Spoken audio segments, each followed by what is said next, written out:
Hello everybody, Phil Standard, GunClassUtah.com. Hey, today I want to talk about the mistakes that new concealed carry folks make when they start their concealed carry journey. First of all, when you bring in a new gun to the home for the first time, it's kind of like that newborn child that you prepare for, right? I mean, your wife is prepared for a newborn, you designate a special room for the home, you got the baby's crib and clothing and all of that those sort of things. Really no different than having a gun for the first time in a home. You need to have a safe or some suitable way to store your firearm in the home and a plan to do that. The next mistake that people make when they get a concealed carry license or they've taken a concealed carry class is little or no training. The Utah Concealed Firearms Permit course, I believe, is actually asked backwards from the way it should be. The base of any credible concealed firearms permit course should revolve around the gun itself. And that requires a minimum of 2 days on the range and a minimum of 300 rounds to accomplish that. When I worked for the police department and the Salt Lake County Sheriff's Office, my pistol course was 40 hours long, and that entailed 3 8-hour days on the range, 2 days of classroom, 1,500 rounds. That involved a night shoot, a stress shoot, getting you under stress, having you run up a hill, getting winded, and learning what it's like to fire under pressure. Okay, so that's a little bit of the firearm simulator as well. Shoot, don't shoot scenarios. That includes a battlefield gun pickup test. I know after you're winded, you're going to run up to a table and there's going to be several guns that are going to be fixed with jams that you're going to learn how to clear and fire under stress. All of that stuff helps prepare you. I really like what the police did with us, but it's hard to get people to commit to 12 to 1,500 rounds on their handgun. The cost of that, as well as the cost of their time to take a 40-hour course. And so this 2-day defensive handgun course is a compromise between what I learned from the police and what you as a private civilian will be exposed to. And I think it's a great compromise. What you will need for this 2-day defensive handgun course is, the first day is basically, it's an NRA basic pistol course, okay? You can do half of that at home. It takes you about 4 hours to get through the learning modules. You'll take a written test. You need 90% on that.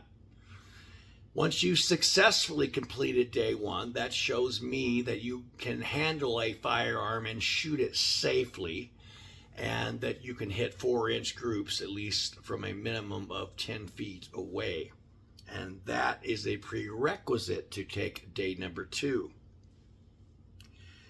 Day number 2, you will need your handgun, at least 2 magazines, a magazine carrier, and that would be, something similar to this right here. It clips on your belt, holds a couple of magazines. Whether you choose to carry inside the waistband or outside the waistband, it's going to be your choice. I prefer outside the waistband. This is a duty side, a duty holster, something like this. But realistically, for concealed carry, you probably got something like this that locks in place. Safariland makes this. It's got a point of retention on the belt. Something like that you can bring to the class with a sturdy belt. That's just a good combination right there. You're also going to need either a weapon attached flashlight like that for your night shoot. We're going to wait. At the end of the day will be the night shoot. That would be the last portion of the class that you do. It's going to be completely dark. And If you've got that weapon light attached to your gun, you can just flip that on and, with a two-handed grip, do your firing. If you don't have that weapon light, and I understand because they're quite expensive, probably $200 or $300, we'll have these flashlights that you can borrow, and you're going to have to do the old school, lighting up your target like this with a flashlight with a one-handed grip, something that we did in the police academy back in the day. But you need to know what it's like to shoot at night, whether that's in your home when you've got a burglar coming in at 2 in the morning and the lights are off in the home, or you're out on the street somewhere in an alley and something happens. It's just a good idea to be exposed to that night shoot. The other mistake concealed carry folks make is on equipment. Most people that leave a concealed carry class have not even bought a holster for their gun. So that should be something you should be doing right away when you leave your concealed carry class. If you've got a gun already, you need to have a plan how you're going to carry and what that holster is, and go buy one and start wearing it, if anything else, around the house to get used to that. The other mistake people make after a concealed carry class as new gun owners is that they don't have a carry plan for going outside of their home. You should have an idea when you walk out your front door, have a plan for how that gun's going to be carried or stored while you're at work, because you're going to take that with you if you're going to carry outside of the home. What that plan looks like for shopping and going to pick the kids up at school, whatever that plan is, you should have a plan from morning until evening how you're going to carry that gun.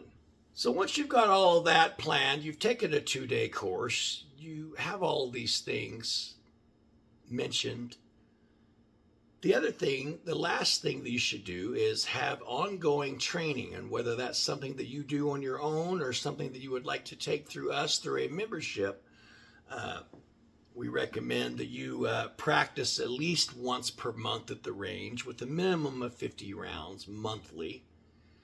Dry fire in between range visits, and that dry fire would, is everything from, practicing your stance, drawing out of the holster, doing some dry fire with your trigger squeeze, the sight alignment, doing some mag changes and things like that.